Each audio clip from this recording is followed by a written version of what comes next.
We are joined with Dr. Rajiv Kumar, who's a senior fellow at CPR, which is the Center for Policy Research.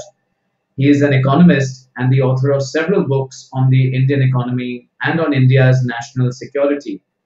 He was earlier the Secretary General for FICCI and was also Director and CEO of ICRIER, and before that, the Chief Economist for CII. He has also held positions in the Asian Development Bank and the Indian Ministry of Industries and the Ministry of Finance. His recent book on the challenges that essentially face our recent and current Prime Minister, Mr. Narendra Modi, and the country at large, has opened to rave reviews. And today he's joining us discussing a little more on the same subject. So with that introduction, Dr. Kumar, welcome to LitFestx. Hi. Hi, Kumar. Great to be here. And thanks for that lovely introduction. And great to join you here on the LitFestx. My first experience, and I hope it goes well. Thank you. I hope so too. You know, Dr. Kumar, clearly we've never had a government and a head of government which has been so talked about, written about, and discussed, not just in India, but the world over. And clearly there are several facets which are emerging on an ongoing basis about him and about the intricate challenges which our country faces. You've done a lot of research, not just for the book, but even in your previous avatars as an economist and sitting on the board of various institutions and ministries. Tell us a little bit about where you think the intertwining of Mr. Modi's personal challenges and the challenges for our country are going. Yeah, Kumar, let me start off by saying that our country is actually really at a cusp of either very big changes which will take us into a new orbit in the global community, or unfortunately we could also be descending into a precipice if we don't do the sort of thing that we have to do, if we don't address our challenges frontally and boldly and creatively. And I think that has to be the context in which we discuss Mr. Modi, what he could do and what he is capable of, if you like. Because we are at a very critical time, given our very young population, given the changing global situation, the flux that the world is in at the moment. And that's the backdrop of my book. But while writing, while looking at research and while over the last 2 years or so, what I've found is that we need who can be who is above, in some sense, the partisan interests. We need a person who is, in some sense, looking more of a statesman than a party leader, and who has a track record, which where he has proven that he can implement and execute the sort of responses to these challenges that the country faces. And what I think people will agree with is that Mr. Modi's track record in Gujarat has been quite significant. What I find is that there has been a lot of exaggeration and hyperbole, and sometimes in claiming that track record. But even if you discount all of that, there is no denying the fact that there is a lot that Gujarat has done over the last and achieved over the last 12 years, and some of the very major challenges like power shortages, water shortages, infrastructure, and that sort of thing. And I hope that he will bring that to his current job. The only thing that I want to emphasize is that India is not a sum of 29 Gujarats. It's a different ball game. Running a state is comparable. You can compare it to running a civil engineering project to running a country, which is like creating a whole city or a whole colony, if you like. It's a much bigger challenge, and because the nature of challenges is very different. You get into policy challenges, you get into foreign policy challenges, you get into, you are forced to interact with other chief ministers who think of themselves as your peers. So you have to build coalitions. You have to get your, you got to get your, act organized with all the bureaucracy, which is very different because they are no more from the same cadre. So my emphasis has been that yes, Mr. Modi has had a very good track record, but he will have to very quickly learn on the job, and and be open to all kinds of inputs and suggestions, because running India and managing the Indian economy and the Indian polity is very different from running a state. Dr. Kumar, you mentioned something very interesting, that what India needs is really a statesman.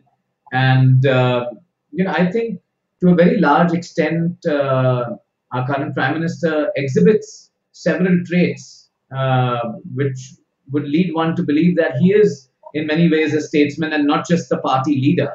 And, clearly the elections itself, or even post that, his handling of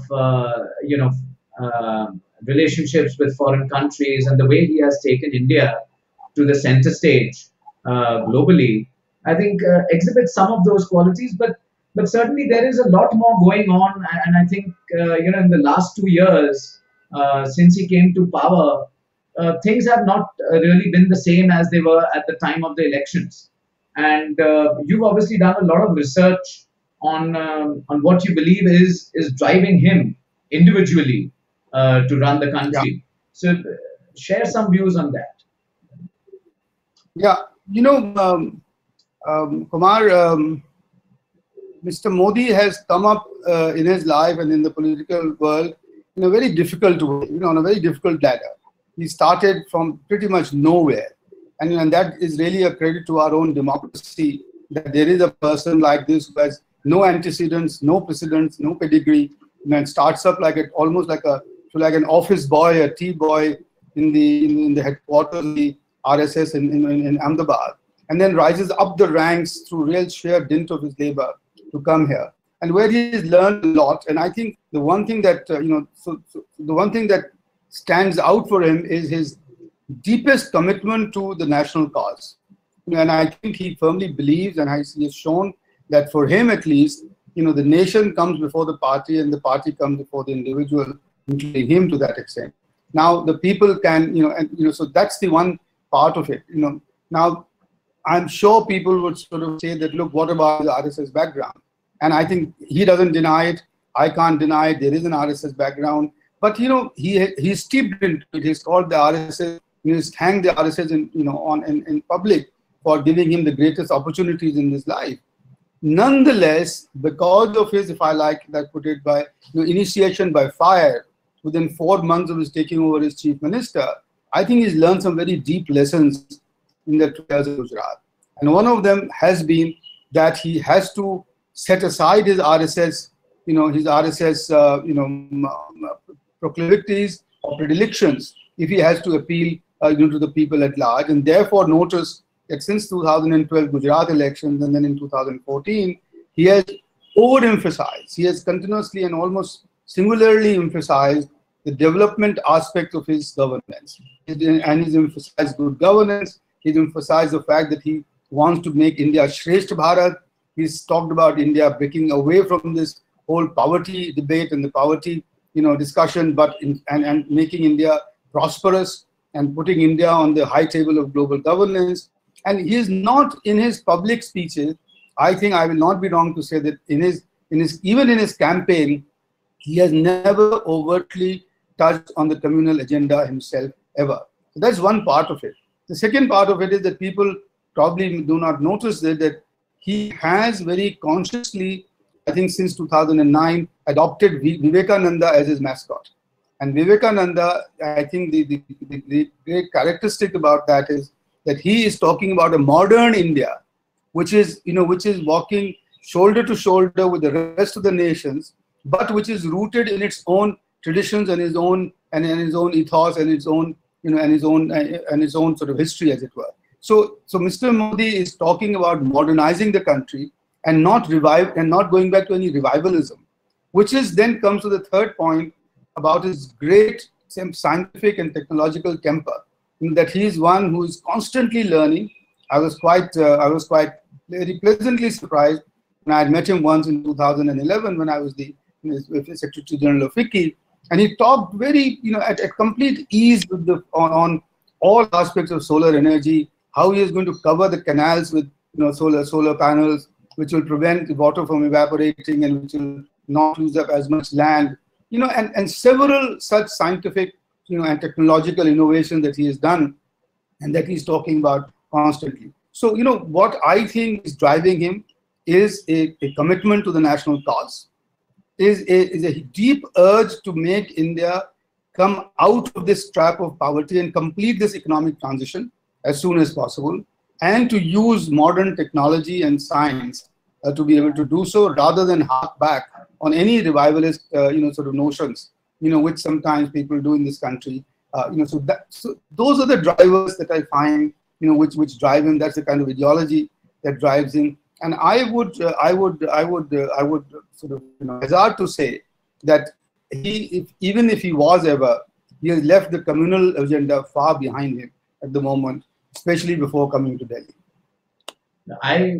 I would tend to agree with you, Dr. Kumar, because clearly, like you said, whether it is by design or, one can never look into what's going on to the mind of an individual.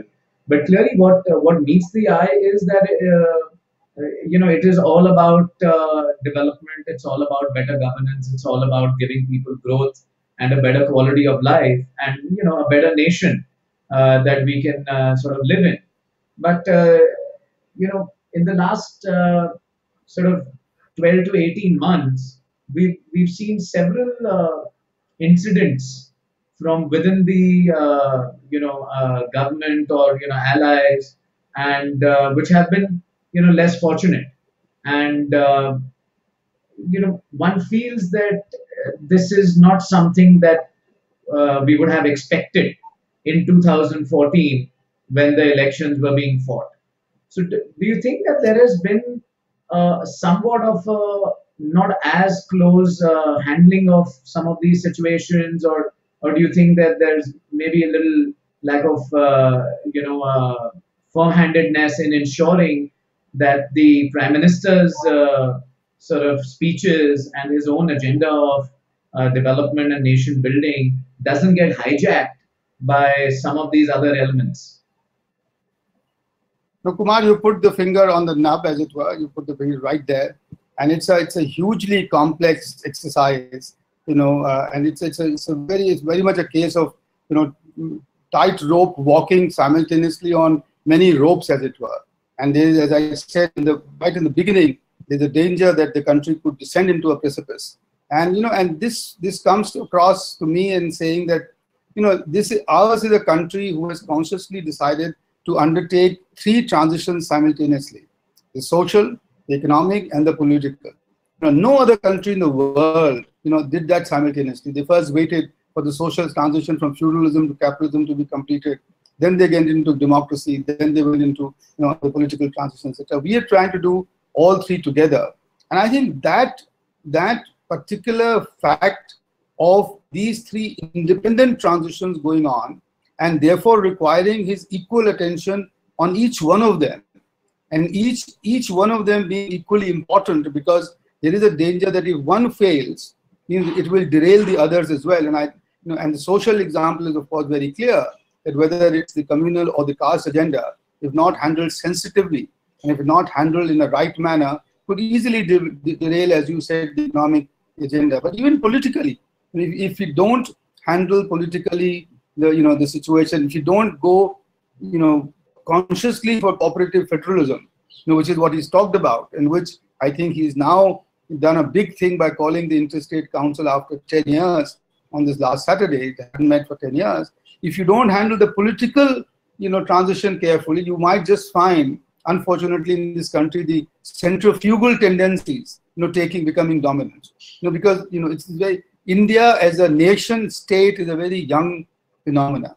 We are more complex than Europe as an entity of nations. Many different nations have come together to make this nation state, and therefore the political agenda is actually equally important. So my hope is, and this is what I've been trying to convey through my writings now.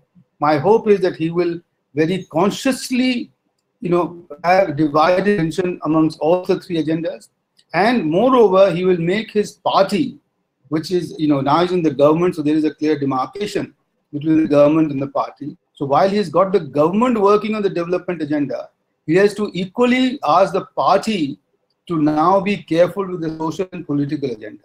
And I think that has to get in sync with each other if we want to achieve what we want to achieve. Clearly. I think, as you said,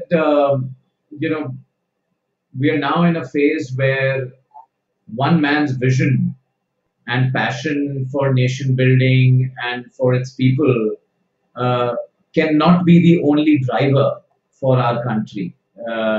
Clearly the entire machinery, the party workers, the allies, if I can even so say the role that the media is playing. And all of this has to sort of come together. And you have also mentioned a few things, by way of, solutions or, things to watch out for.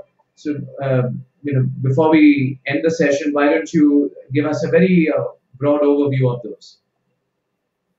Yeah, Kumar, my main message, one has been the one that I just said, and I don't want to repeat, which is please take these three transitions seriously and address them, frontally, equally, independently. But the other big message I'm talking about in the book is that you have to change your macroeconomic objective from maximizing growth to maximizing employment.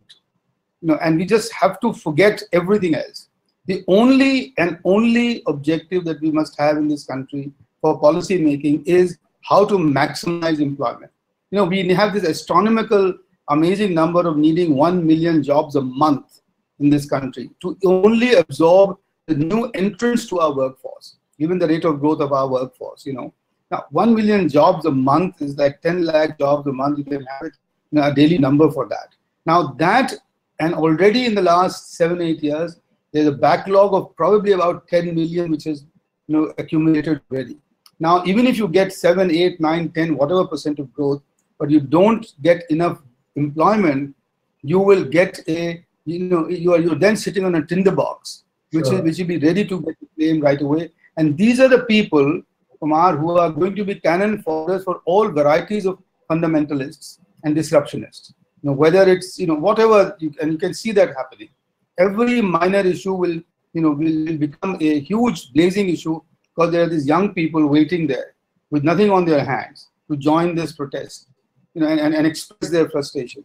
So that's my very big message there. And the second big message, and I'll stop there, which is that your best foreign policy is to create a very strong domestic economy.